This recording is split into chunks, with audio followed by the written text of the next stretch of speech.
ಕರ್ನಾಟಕ ಸರ್ಕಾರದ ಪ್ರಮುಖ ಗ್ಯಾರಂಟಿ ಯೋಜನೆಗಳಲ್ಲಿ ಒಂದಾದ ಗೃಹಲಕ್ಷ್ಮಿ ಯೋಜನೆ ಮಹಿಳೆಯರ ಆರ್ಥಿಕ ಸ್ವಾವಲಂಬನೆಗೆ ಬಲವಾದ ಆಸರೆಯಾಗಿದೆ. ಪ್ರತಿ ತಿಂಗಳು ಕುಟುಂಬದ ಮಹಿಳಾ ಮುಖ್ಯಸ್ಥೆಯ ಬ್ಯಾಂಕ್ ಖಾತೆಗೆ 2,000 ರೂಪಾಯಿ ಹಣ ನೇರವಾಗಿ ಡೈರೆಕ್ಟ್ ಬೆನಿಫಿಟ್ ಟ್ರಾನ್ಸ್ಫರ್ ಮೂಲಕ ಜಮಾ ಆಗುತ್ತಿದೆ.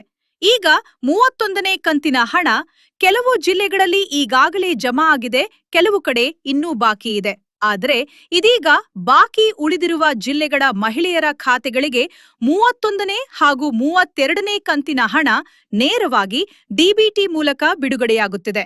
ಈ ಯೋಜನೆಯಡಿ ರಾಜ್ಯದ ಪಡಿತರ ಚೀಟಿ ಹೊಂದಿರುವ ಕುಟುಂಬಗಳ ಮಹಿಳಾ ಮುಖ್ಯಸ್ಥೆಯರಿಗೆ ಪ್ರತಿ ತಿಂಗಳು 2,000 ರೂಪಾಯಿ ನಗದು ಸಹಾಯ ನೀಡಲಾಗುತ್ತದೆ. ವರ್ಷಕ್ಕೆ 24,000 ರೂಪಾಯಿ ಹಣ ನೇರವಾಗಿ ಆಧಾರ್ ಲಿಂಕ್ ಆದ ಬ್ಯಾಂಕ್ ಖಾತೆಗೆ ಹೋಗುವುದರಿಂದ ಪಾರದರ್ಶಕತೆ ಹೆಚ್ಚು. ಇದು ಅಡುಗೆ ಅನಿಲ, ಮಕ್ಕಳ ಶಿಕ್ಷಣ, ಔಷಧಿ ಅಥವಾ ಕುಟುಂಬದ ಸಣ್ಣ ಖರ್ಚುಗಳಿಗೆ ದೊಡ್ಡ ನೆರವಾಗಿದೆ. ಹಣ ಜಮಾ ಆಗುವುದು ಜಿಲ್ಲಾವಾರು ಬ್ಯಾಚ್ಗಳಲ್ಲಿ ನಡೆಯುತ್ತದೆ. ಆದ್ದರಿಂದ ನಿಮ್ಮ ನೆರೆಯವರಿಗೆ ಬಂದರೂ ನಿಮಗೆ 1-2 ದಿನಗಳು ತಡವಾಗಬಹುದು. ಅಧಿಕೃತ ಮಾಹಿತಿಗಾಗಿ ಸರ್ಕಾರಿ ವೆಬ್ಸೈಟ್, ಸೇವಾ ಸಿಂಧು ಅಥವಾ 181 ಸಂಖ್ಯೆಗೆ ಸಂಪರ್ಕಿಸಿ.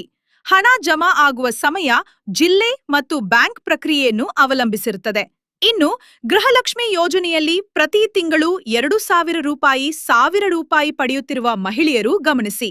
ಸರ್ಕಾರ ನಕಲಿ ಮತ್ತು ಮೃತ ಫಲಾನುಭವಿಗಳನ್ನು ತೆಗೆದುಹಾಕಲು ಮರು ಅರ್ಜಿ ಕರೆಯುತ್ತಿದೆ. ಯೋಜನೆ ನಿಲ್ಲುವುದಿಲ್ಲ.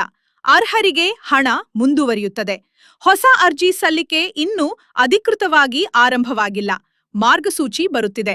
ಆದ್ದರಿಂದ ಈಗ ನಾಡ ಕಚೇರಿಗೆ ಹೋಗಬೇಡಿ.